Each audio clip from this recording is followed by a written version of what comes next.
নেতৃত্বের অভাব। এবার আমরা ডিটেলসে চলে যাব। দেখো 1857 সালে সিপাহী বিদ্রোহ ব্যাপক আকারে শুরু হলেও এই বিদ্রোহ কিন্তু আগে একাধিকবার হয়েছে। সবার আগে আমরা মনে রাখবো, আমরা অলরেডি পড়েছি সন্ন্যাসী বিদ্রোহ, তাই তো?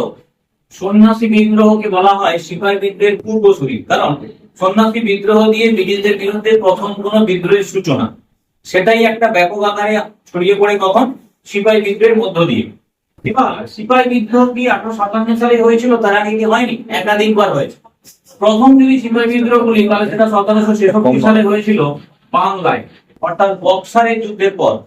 বক্সারের যুদ্ধের পর ভারতীয় সিপাহী নয়, ব্রিটিশ সিপাহীরাই বিদ্রোহ করেছিল।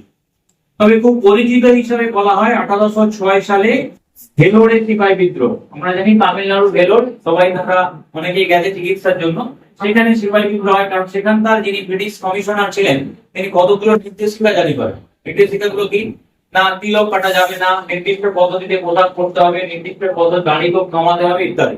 এই জন্য বিদ্রোহ হয়। এরপরে বিদ্রোহ হয় 1824 সালে, সেখানে ব্যারাকপুরে। এখানে 47th যে রেজিমেন্ট তা সেগুলো সেই রেজিমেন্ট বিদ্রোহ করে। মনে রাখবে এগুলোকে বলা হয় এনআই। এনআই মানে নেটিভ ইনফ্যান্ট্রি।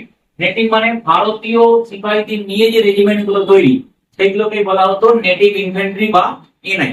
তাহলে এখানে কত নম্বর রেজিমেন্ট বিদ্রোহ করেছিল? 47 রেজিমেন্ট। তাহলে এখানে বিদ্রোহের কারণ কি ছিল? ভারতীয় সিপাহীদের নির্দেশ দেওয়া হয়েছিল তাদেরকে বার্মা যেতে হবে যুদ্ধ করার জন্য। তাহলে বার্মা মানে বর্তমান মায়ানমার। কিন্তু হিন্দু ধর্মে বলা আছে যে সমুদ্র পার করা যাবে না, সমুদ্র কালা পানি।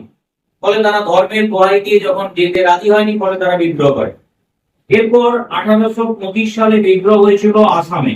1834 সালে বিদ্রোহ হয়েছিল সোলাপুরে। 1844 সালে বিদ্রোহ হয়েছিল সিন্ধু প্রদেশে। অর্থাৎ বুঝতেই পারছো যে 1857 সালে বিদ্রোহের পূর্বে একাধিকবার বিদ্রোহ হয়েছে। এখন প্রশ্ন হচ্ছে যে বিদ্রোহের কারণ কি?